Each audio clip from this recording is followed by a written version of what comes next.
been a very firm believer that God never gives us more challenges than we can bear. I think we're each given a set of challenges and different strengths and weaknesses, but I think God makes us strong enough to carry on in periods where we need it most.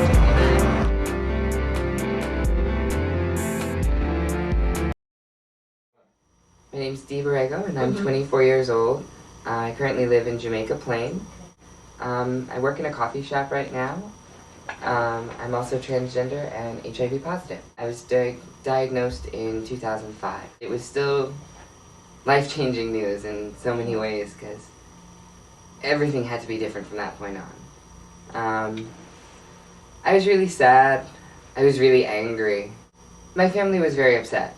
They were naturally very saddened and scared and confused. They didn't know how to react to my telling them I had HIV because it was just not something on their radar. I think that the transition has been harder on them emotionally, whereas the HIV, they can blame that on someone else. It does close a lot of doors being transgender, either physically or emotionally. I think that it becomes a lot more challenging to go out and interact with the general public. I deal with people staring at me in different ways. One way that I find is very effective is to just sort of stare them back and be like, okay, really? You're gonna stare at me, I'm gonna stare at you. I think by and large people are curious about transgendered people. They want to know, are you a man or are you a woman? We're very much a culture that thrives on being able to divide and separate and categorize people. They want everyone to fit into neat little boxes. I think humanity's best trait has got to be our abilities to grow and to change. The only way we're going to make changes in how our society is running is if people actually start talking about what's going on. I think there is a very fine line about who should be educating children. I don't think that it's fully the responsibility of the parents because I think the government has an obligation to help educated citizens to make better decisions regarding their own health. The government offers varying supports for people living with HIV/AIDS. I think as an HIV positive person you really have to be proactive in finding out what rights you have and what programs are out there to help you. Most HIV positive folk who get into care will get a case manager who can help them navigate through the array of services that are offered by the government and through various health organizations.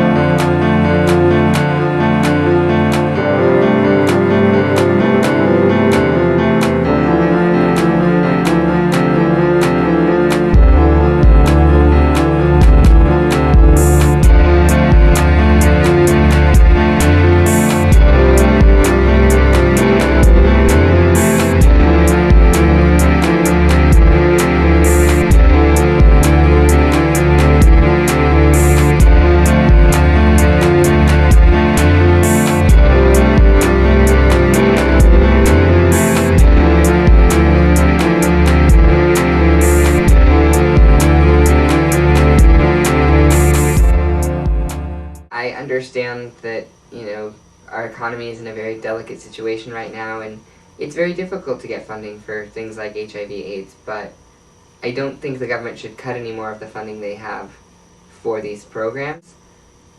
But I think realistically it will be very difficult to get anything new in the next couple of years.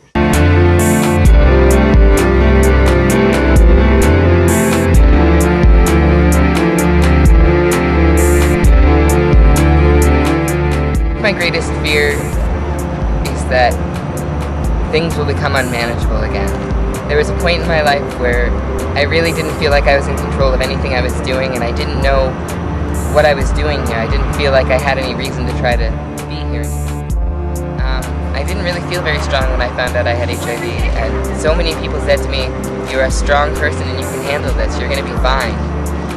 And after enough people said it, I started to believe it.